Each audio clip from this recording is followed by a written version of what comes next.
Hey, hey, hey. Good morning. Good morning. Happy Thursday. I had to think what day it was. Top of the morning to you. Hope everybody is having a good week this far. I decided to take me a little break since I couldn't sleep last night. Went on my little hustle and bustle. Um, Uber as usual. Y'all already know the deal. But I've been camping out over here at this gas station, the racetrack down the street from my crib. And for some odd reason, I don't know why, but the police is really deep over here. I don't know if this is their camping ground or they're just surveillance. They're doing surveillance or whatever of the area. But there's 3 big ass SUVs over here at the gas pump, so they've been sitting there for a minute. First, they was getting gas, then they left.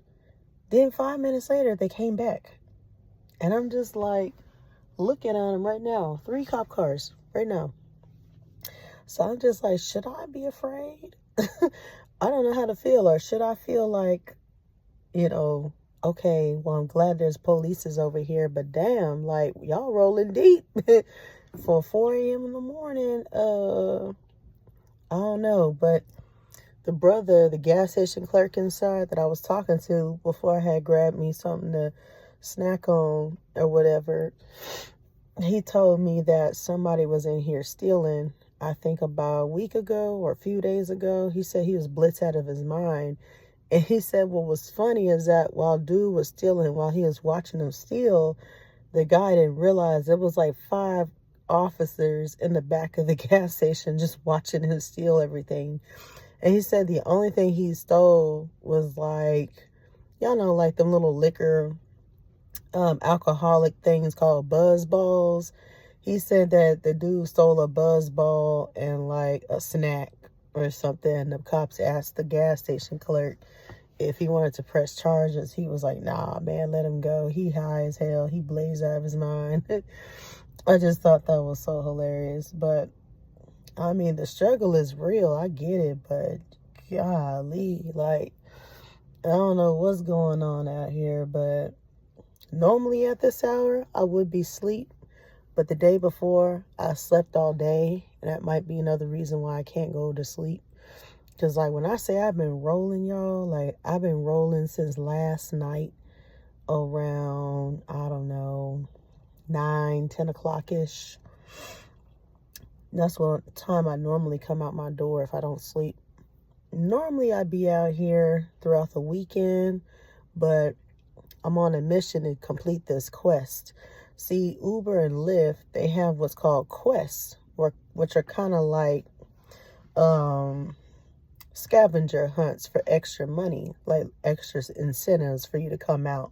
So, for example, this quest challenge is basically 70 rides for an additional $100 on top of whatever I make rolling around the city.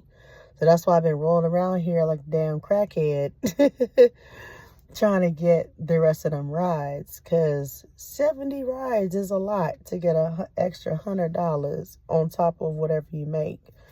And that is not an easy feat. That is a challenge. But so far, each day I've been rolling up and down these streets. I got about 40-something more rides left. I don't know if I'm going to do it, but I'm going to try. Fingers crossed I can make this $100 challenge. And then if I unlock that quest, the extra incentive, I think it's an additional 10 rides. You unlock an additional $30 bonus on top of the $100 you make. But here's the catch. They start the quest on Mondays between 4 a.m. to Fridays at 4 a.m. They give you a whole week to do it. So there's no excuse for you not to be able to make the quest. But the biggest challenge is, how much are you willing to sacrifice to get that extra $100 and some change? How many hours are you willing to waste on the highways and the freeways and the byways trying to get this extra change? So that's what you have to think about. You have to think about all the factors into play, the gas, the mileage, the wear and tear. It's a lot. But when you're like a zombie like me and you don't really sleep but you sleep throughout the day like a vampire. That's pretty much what I'm on. I'm on night shift mode. It's nothing for you to be rolling around the streets. Now, I ain't gonna lie. You do have to be careful, and you do have to be aware of your surroundings when you are out here, especially in a big city like Dallas. For example, I was past downtown South Dallas. I had what's called an Uber shared ride. I don't particularly like these type of rides because shared means that you're picking up multiple people on that same ride because they're either going into the same direction or they're in the same neighborhood. That's why it's called Uber X Share.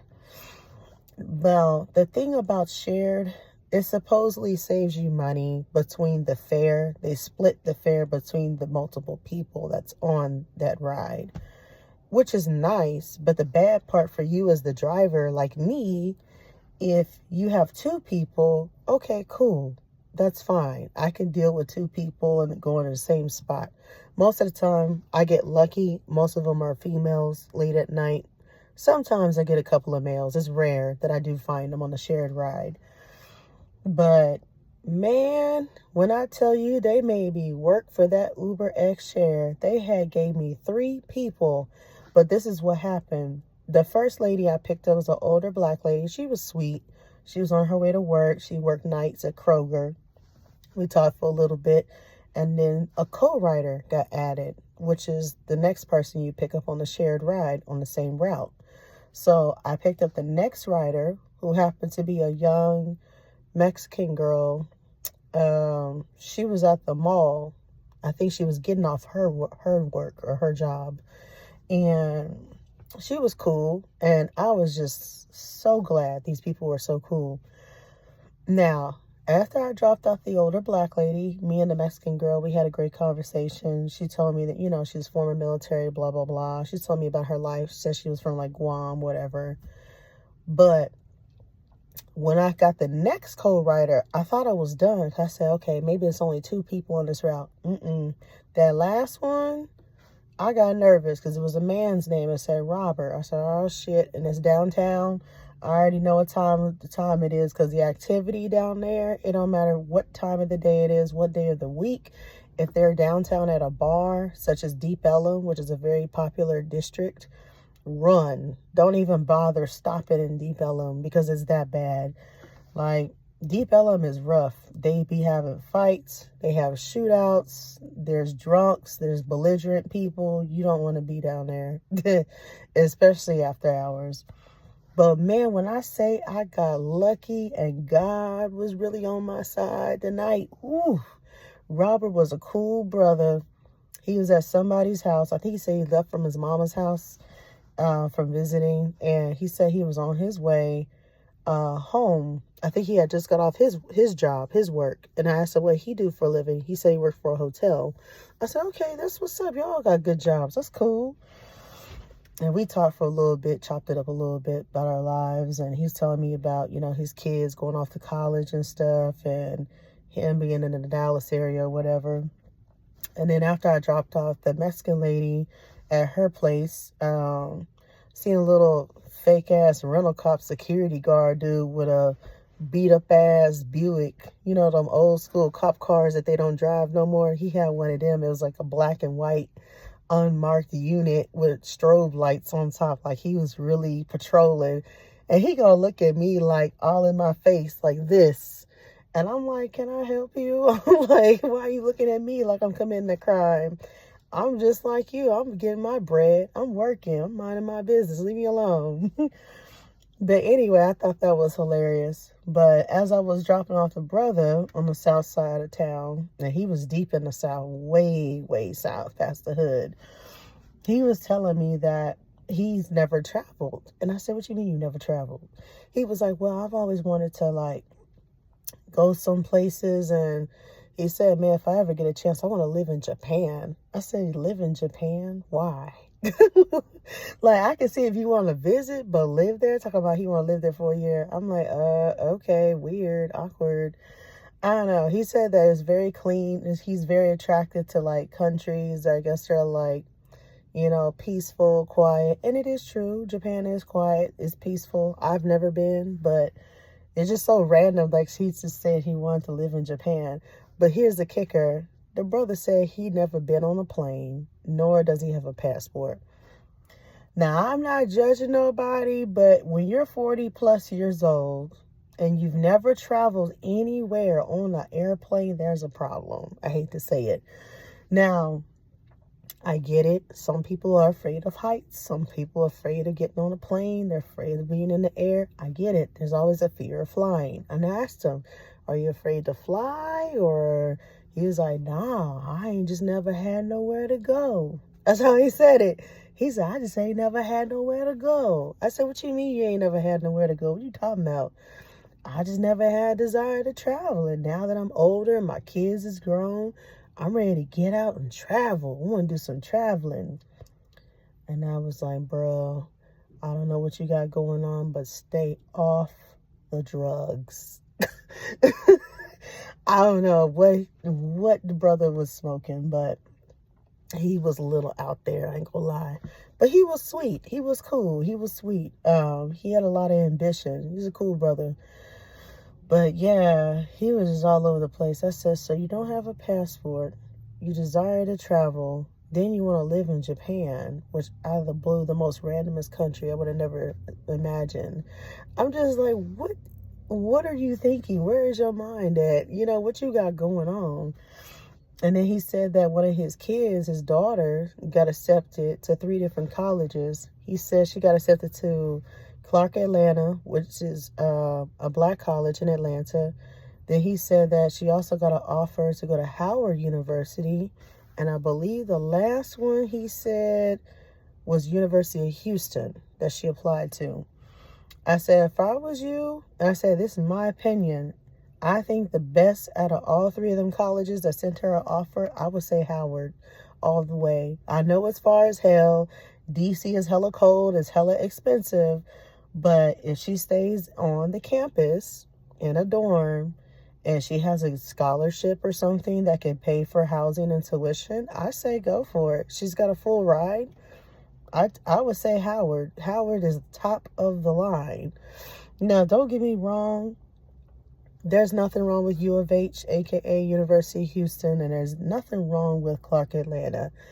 However, given the demographics and given the regions, I would say it's in her best interest to explore the world through Howard versus the world through University of Houston in South Texas or somewhere like Atlanta. No shade to Atlanta and no shade to H-Town, because H-Town is practically like home. It's right next door to my little town. But I say if you want adventure, if you want like black excellence, in my opinion, I would say Howard. That's just me. I believe that Howard's top of the line, because what people don't understand, they have a really strong reputation, and being a black, HBCU, a black college, I feel like they're top 10. Like going to Howard University is like the equivalent of going to Harvard. I'm serious. Like, people don't understand how much of a difference it makes versus going somewhere like Clark Atlanta or University of Houston. No shade, again, to those colleges, but that's just my opinion. I feel like Howard, you're going to get more doors open. You're going to make more professional connections. You're going to have a whole network of alumni that are probably frat brothers or sorority sisters, whatever. And you're going to have more, better opportunities. I mean, you're in the heart of DC. The DMV area, that is the best area you could be in. Honestly, that's the best area for jobs, in my opinion, because coming out of Howard, anybody can make anywhere between 80,000 to 100,000 easily. It just depends. But yeah, they just have that much of a good reputation. But he was like, yeah, if she chooses Howard, he was like, I'm going to definitely make sure I go over to DC with her, because I've always wanted to visit DC. I said, yeah, DC is a nice city. I've been there before. It's been about 7-8 years ago since I last went. I said, it's very, very, very nice. Hella expensive, but it's a lot to see. They have a lot to offer, and it's a lot of black excellence, in my opinion, because I mean, it's DC. What you expect? They call it Chocolate City for a reason. You know what I'm saying? But anyway, he was cool. He was cool to talk with. Now, that last ride I had, ooh, that was a wild card ride. The reason I call that the wild card, I picked up this young Mexican boy in the hood, like Oak Cliff. Now, that's one neighborhood I don't suggest driving in unless you're brave.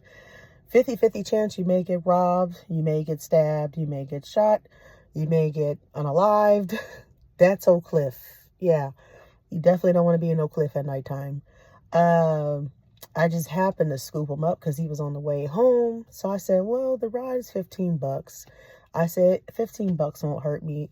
If, he seems okay, he appears all right, I might put him in my vehicle.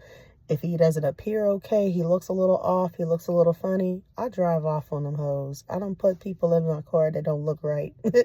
Let me tell y'all something. I pre-screen the riders like they're going for a job. I'm serious. Like, I don't play that game.